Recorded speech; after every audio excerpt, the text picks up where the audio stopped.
बिस्मिल्लाहिर्रहमानिर्रहीम, अस्सलाम वालेकुम। मैं हूं सलीम खालिक और अपने सोशल मीडिया चैनल्स के ज़रिए आपकी खिदमत पे हाजिर हूँ। पाकिस्तान की सीरीज़ हुई ऑस्ट्रेलिया के ख़िलाफ़ T20 और बड़ी उम्मीदें हमारी हाई थी क्योंकि वनडे सीरीज़ जीती थी तो लगता था कि T20 में भी पाकिस्तान टीम फतह हासिल करेगी, लेकिन बदकिस्मती से यहाँ पर टीम ने मायूस किया और हम तीनों मैचेस हार गए। वाइट वॉश, क्लीन स्वीप, जो आप कह लें वो हुआ।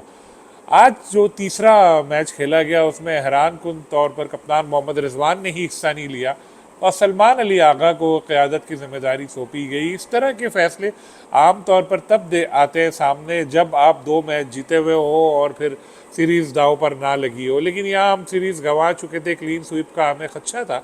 इसके बावजूद ये एक हैरान कुन फैसला किया। हालांकि जो अगली सीरीज़ होनी है जिम्बाब्वे के ख़िलाफ़ T20, उसमें हमने ऑलरेडी रिजवान को रेस्ट देके सलमान अली आगा को कैप्टन बनाया हुआ है, यानी कोई ऐसी अर्जेंसी थी नहीं।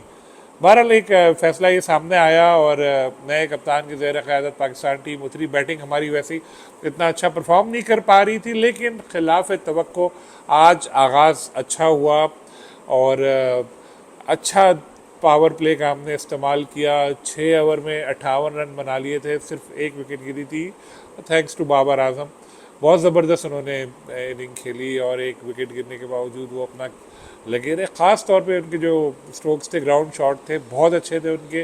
रनिंग बिटवीन द विकेट बहुत अच्छी थी, 3-3 रन भी उन्होंने बनाए। लेकिन बात वही कि जैसे ही स्पिनर्स आए, फील्डिंग स्प्रेड हुई, तो फिर बाबर वो वाला बाबर नज़र नहीं आया। पावर प्ले में बाबर का स्ट्राइक रेट था 200, जो बाद में गिर गया और दूसरे जो बैटर्स आए वो भी उस तरह परफॉर्म नहीं कर सके और हमारी इनिंग 117 रन तक महदूद रही। एक ऐसी टीम जो लग रहा था बड़ा स्कोर करेगी, 117 पर आउट होना बहुत ही ज़्यादा एक लम्हा फिक्रिया है। हमारी बैटिंग लाइन बिल्कुल भी नहीं चली और यक के बाद दीगरे विकटें गिरती रही। पावर प्ले में हम लोगों ने ग्राउंड शॉट से रन बनाए थे, लेकिन जब उठा के मारने का वक्त नहीं था उस वक्त ऊंचे शॉट खेल कर आउट हुए। ख़ासतौर पर उस्मान खान, पिछले मैच में उन्होंने अच्छी इनिंग खेली थी, लेकिन उनका मसला यही है तसलसल नहीं है उनमें।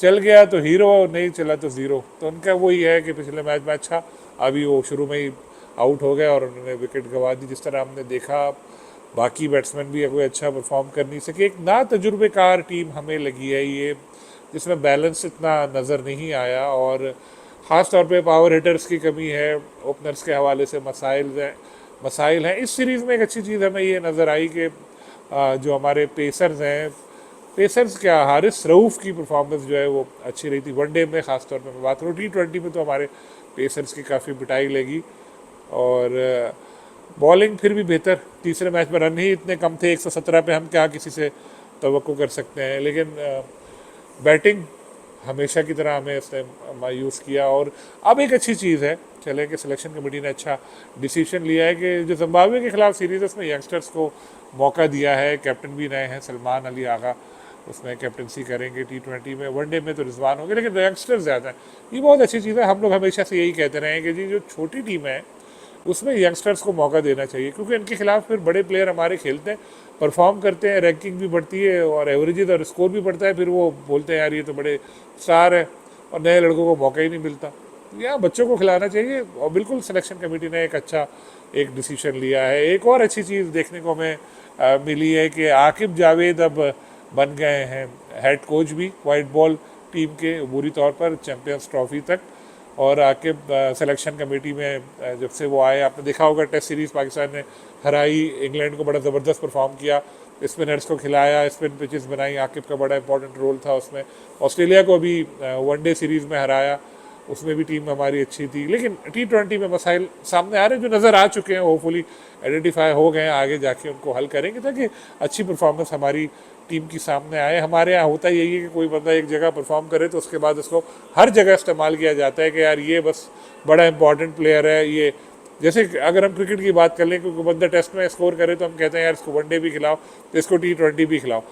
तो ये होता ही है कि टेस्ट में परफॉर्म किया होता है सब खेल जाता है। इसी तरह Aaqib Javed as a selector कामयाब रहे, लेकिन अब वो क्योंकि बोर्ड का उनके ऊपर ट्रस्ट लेवल बढ़ चुका है तो उनको अब हेड कोच की इजाफी जिम्मेदारी भी सौंपी गई है और आगे पता नहीं और क्या क्या। हाँ कि माजी में तनकीद करते रहे थे मिसबाह उल हक ने जब 2 जिम्मेदारियाँ संभाली थी सेलेक्टर और कोच की, तो सबसे बड़े नाकिद आकिब जावेदी थे कि यार ये दो क्या उनको ओहदे मिल गए, लेकिन अब खुद उन्होंने कबूल कर लिया। लेकिन जो उनके लोग हैं करीबी, वो कहते हैं कि आकिब जावेद को कोचिंग का 20-30 साल का तजुर्बा है, तो वो कर सकते हैं। मिसबा ने जब आए थे तो उनको तजुर्बा नहीं था कोचिंग का, पॉइंट ये ठीक भी है। तो होपफुली आकिब कामयाब रहेंगे और पाकिस्तान टीम अच्छा परफॉर्म करेगी। अब जिम्बाब्वे के खिलाफ सीरीज़ आ रही है और एक निस्बतन गैर अहम सीरीज़ है, और यंगस्टर्स खेलेंगे, अच्छा परफॉर्म करेंगे, नाम कमाएंगे, आगे हमारे काम आएंगे। लेकिन उसके बाद जो साउथ अफ्रीका का टूर है वो इम्पॉर्टेंट है। वहाँ पर देखें पिचेस वहाँ की भी इसी तरह की होंगी, बैटिंग पिचेस होंगी। अभी इंडिया ने देखें कितना स्कोर 280 तक किया था, और बैटिंग वहाँ अच्छी हो तो आप वहाँ पे परफॉर्म कर सकते हैं। हमें भी ऐसे प्लेयर चाहिए, जैसे इंडिया के दो प्लेयर आते हैं, दो मैचों में, एक ही मैच में T20 में 2 प्लेयर ने सेंचुरी की थी, एक प्लेयर जो है 2 मैचों में 2 सेंचुरी। लेकिन हमें भी ऐसे यंगस्टर्स तलाश करने चाहिए जो इस तरह परफॉर्म करे और टीम को मैचेस जितवाएं। आगे चैंपियंस ट्रॉफी भी आने वाली, बहुत क्रिकेट बहुत है। लेकिन अच्छी चीज़ ये है कि चले हमने जीतना शुरू किया, टेस्ट सीरीज़ इंग्लैंड को हराई, वनडे में ऑस्ट्रेलिया को हराया, T20 चले हार गए, लेकिन ओवरऑल फिर जो एक मुसलसल शिकस्तों की गिरदाब में फंसी हुई थी टीम, ऊपर आना शुरू हुई। होपफुली ये सिलसिला जारी रहेगा और आकिब जावेद सिलेक्शन में आने से और बेहतरी आएगी इंशाल्लाह। फिर आपसे मुलाकात होगी। अल्लाह हाफ़िज़।